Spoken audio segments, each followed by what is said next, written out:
Hello. ये video आज 26 जनवरी है, उस उपलक्ष्य में बना रहा हूँ। और मुझे पता है कि इस वीडियो का जो कंटेंट है या लैंग्वेज है, this will go against the, जिसे कहते हैं ना कि आज का जो दिन है। और वो दिन ये है कि ऑफ कोर्स रिपब्लिक डे पे हम जानते ही हैं कि जो सबसे बड़े हीरोज़ होते हैं वो हमारी सेनाएं हो जाती हैं। तीनों सेनाएं, उन्हीं की परेड में उन्हीं का रहता है और सब कुछ वो रहता है। तो आदर उनके लिए पूरा है। लेकिन इस वीडियो में मैं ये कहना चाहता हूँ कि सब देशवासियों को, शायद सरकारों को भी, कि क्या हम इन फौजियों को ज़रूरत से ज़्यादा सम्मान तो नहीं दे रहे हैं। देखिए, वो जय जवान जय किसान का नारा 1965 में दिया गया था।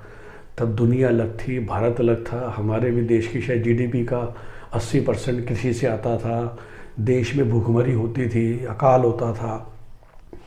अब टाइम बदल चुका है और ये जो वक्त बदलता है ना, तो वक्त के साथ सोच बदलना बहुत ज़रूरी है। और शायद वही मुझे लगता है कि बहुत सारे हिंदुस्तानियों में वो एटीट्यूड नहीं है सोच बदलने का, कि कौन सी चीज़ ठीक है। 70 साल पहले या एग्जैक्टली 65 साल पहले किसान हीरो थे और फौज हीरो थी, क्योंकि तब तो वैसे भी 90% लड़ाई, मैं ये नहीं करूँगा हैंड टू हैंड, राइफल तो तब तक आई चुकी थी, लेकिन इतने आधुनिक उपकरण नहीं हुआ करते थे और फौजी बहुत ज़्यादा हैंड टू हैंड लड़ते थे। शायद फ़ौज में उतनी अच्छी इनकम भी नहीं मिलती, तो हम कहते थे कि यार जो फ़ौजी बन रहा है ना, खासकर 50-60 में, वो बिल्कुल वही बनता था जिसका देश की रक्षा के प्रति जज्बा हो। लेकिन फास्ट फॉरवर्ड टू 2020, हमारा देश अनाज के मामले में आपको पता है कि we get over supply every year. हर साल एक बहुत सारे बिलियन टन अनाज है जो कि नालियों में जाता है, क्योंकि किसानों से ख़रीदा जाता है सरकारों के द्वारा ज़बरदस्ती, because of giving them support. किसानों को सपोर्ट देने के लिए ज़बरदस्ती ख़रीदा जाता है, उसको खाने वाला कोई नहीं होता। पीडीएस में बांटने के बाद भी इतना बच जाता है कि लाखों टन अनाज नालियों में जाता है हर साल। और ये हर साल होता है, हर साल बाय साल। तो देखिए, वो तो एक तरफ तो, और वो पैसा कहाँ से आ रहा है उस पर बात करते हैं। वो पैसा जा रहा है जो कि मेहनती टैक्स पेयर है, जो टैक्स भर रहा है सॉफ्टवेयर में काम करके, बाकी मैन्युफैक्चरिंग इंडस्ट्रीज़ में काम करके, और वो टैक्स से उन किसानों को हर तरह की सब्सिडी जाती है। तो किसानों के प्रति भी सम्मान है, जवानों के प्रति भी सम्मान है। लेकिन 1965 में शायद यही 2 प्रजातियाँ थी जो सबसे ज़्यादा सम्मान के लायक थी। लेकिन 2020 में जवान भी, देखिए, पूरी तनख्वाह मिलती है, पूरी फैसिलिटीज़ मिलती हैं आर्मी वालों को। और फिर से मैं बार बार कहता हूँ कि हिंदुस्तान में कोई बंधुआ मजदूरी थोड़ी ना है। तो जब एक जवान ज्वाइन करता है आर्मी या एयरफोर्स या सीआरपीएफ, उन्हें सब पता होता है ना। उन्हें पता होता है कि क्या मेरी सैलरी है, क्या मेरे पर्क्स हैं, क्या मुझे कैंटीन में आधे रेट में राशन मिलेगा, क्या मेरी और सारी चीज़ें हैं जिसमें मुझे बेनिफिट मिलेगा। और इन सब के बदले में मेरे को खून जमा देने वाली ठंड में मेरी पोस्टिंग होगी, यहाँ भी मेरी पोस्टिंग होगी, वहाँ भी मेरी पोस्टिंग होगी। तो मैं ये कहना चाह रहा हूँ कि ये कॉस्ट बेनिफिट एनालिसिस है जो हर जवान को पता होता है। मेरी सैकड़ों जवानों से बात हुई है, और जब भी मैं उनसे बात करता हूँ, पहली लाइन क्या बोलते हैं, अरे भाई फ़ौज में तो ये मिलता है, वो मिलता है, फ्री का खाना मिलता है, इतनी तनख्वाह मिलती है, इतनी पेंशन मिलती है, ये मिलता है, वो मिलता है। So all of them, mostly फ़ौजी, 80% फ़ौजी या 90% फ़ौजी तो फ़ौज में एक करियर ही है उनके लिए, जिसमें उनको पैसा मिल रहा है, उनको सम्मान मिल रहा है, उनको पर्क्स मिल रहे हैं, उनको राशन में सब्सिडी मिल रही है, मरते दमते की पेंशन मिल रही है, सस्ते में क्वार्टर मिल जाता है, और उसके बदले बिल्कुल वो अपनी ठंड में हड्डियाँ गलाते हैं। लेकिन ये कोई बंधुआ मजदूरी थोड़ी ना करा रहे हैं हम उनसे कि भाई तुम्हें ये करना पड़ेगा क्योंकि तुम इस प्रजाति से हो। या आपको पता ना कि दुनिया के कई देश ऐसे हैं जहाँ मिलिट्री सर्विस कंपलसरी होती है। कुछ लोग करते हैं, कुछ लोग फिर उसको अवॉइड करने के लिए भाग जाते हैं, देश छोड़ के पढ़ने के बहाने बाहर चले आते हैं। तो वहाँ पर तो फिर भी आप थोड़ा ज़्यादा सम्मान दे सकते हो। लेकिन यहाँ पर तो चाहे पुलिस हो, चाहे सीआरपीएफ हो, चाहे आर्मी हो, जितने भी ये आर्म्ड फोर्सेस हैं, सबको उनकी सैलरी दी जा रही है, and they are getting good salary, trust me, very good salary now. मतलब बहुत बढ़िया सैलरी है सब लोगों की। तो ये देश के प्रति जान देना, वो सब बहुत अच्छी बात है, लेकिन वो तो पार्ट ऑफ देयर जॉब है। वो जॉब उन्होंने खुद ली है, किसी ने फोर्स नहीं करा। जॉब लेते समय उनको पता था कि क्या अच्छा है क्या बुरा है।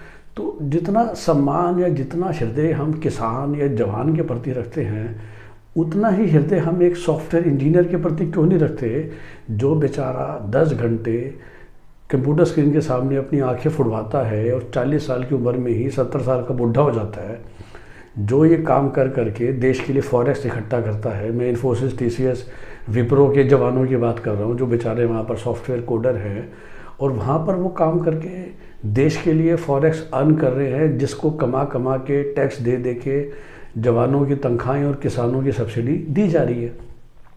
सिमिलरली जो लेबर काम करती है, जो ठंड में भी, इस समय किड़किड़ाती ठंड में पूरे हिंदुस्तान में कंस्ट्रक्शन हो रही है ना, तो 5 डिग्री में जो लेबर रोड पे खड़े होकर रोड बना रही है, बिल्डिंगें बना रही है, क्या वो नहीं है?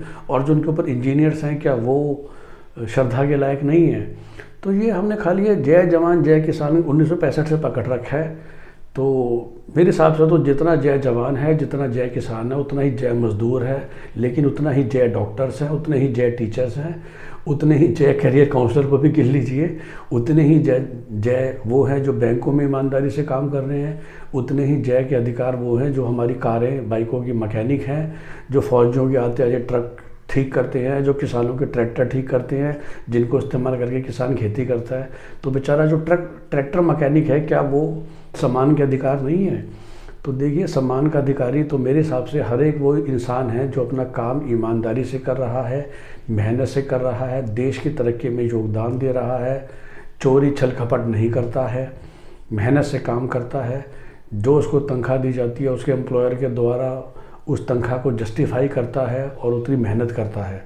तो वो सारे इंसान सारे के सारे जय के लायक हैं। और अगर फिर भी अगर मुझे को चुनना है, मैं बाबा कहता हूँ, तो मैं तो चुनूँगा जय सूरत या जय आईटी, क्योंकि वो गुजराती हैं बेचारे, जो पता नहीं जो काम कर करके एक्सपोर्ट करते हैं और फिर से इंडिया के लिए फॉरेक्स कमाते हैं, या इंफॉर्मेशन टेक्नोलॉजी वाले जो लाखों लोगों को नौकरी भी दे रहे हैं और साथ में डॉलर भी कमा के लाते हैं, साथ में टैक्स भी देते हैं, चाहे इनकम टैक्स हो, चाहे कॉर्पोरेट टैक्स हो, चाहे जीएसटी हो। वही लोग तो कारें खरीदते हैं ना जिसका जीएसटी से पूरे हिंदुस्तान को सब्सिडी जाती है।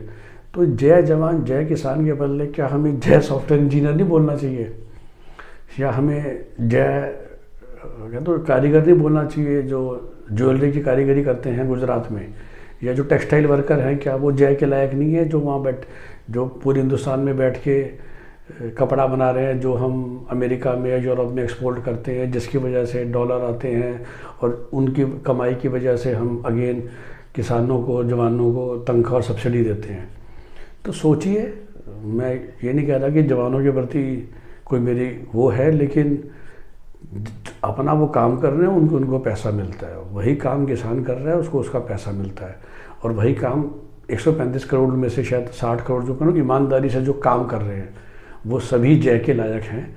तो उस मेंटेलिटी को, उस अन्नदाता को, वो देश के रक्षक को, शायद ये शब्द नेता बोलते हैं, ज़रूरी होता है बोलना, लेकिन मैं ये हमेशा कहता हूँ कि जब होता है ना कि when you have signed up for a job, तो जब जवान ने साइंड अप किया था जॉब के लिए, उसे सब पता था ना कि 0.1% तो मौत का खतरा है, और उसके बदले ये सारे पर्क्स और बेनिफिट हैं। आप एक बार जो इस समय जवानों को पर्क और बेनिफिट मिल रहे हैं हटा के देख लीजिए, 95% जवान या फौज के लोग इस्तीफ़ा दे देंगे मिनट से पहले।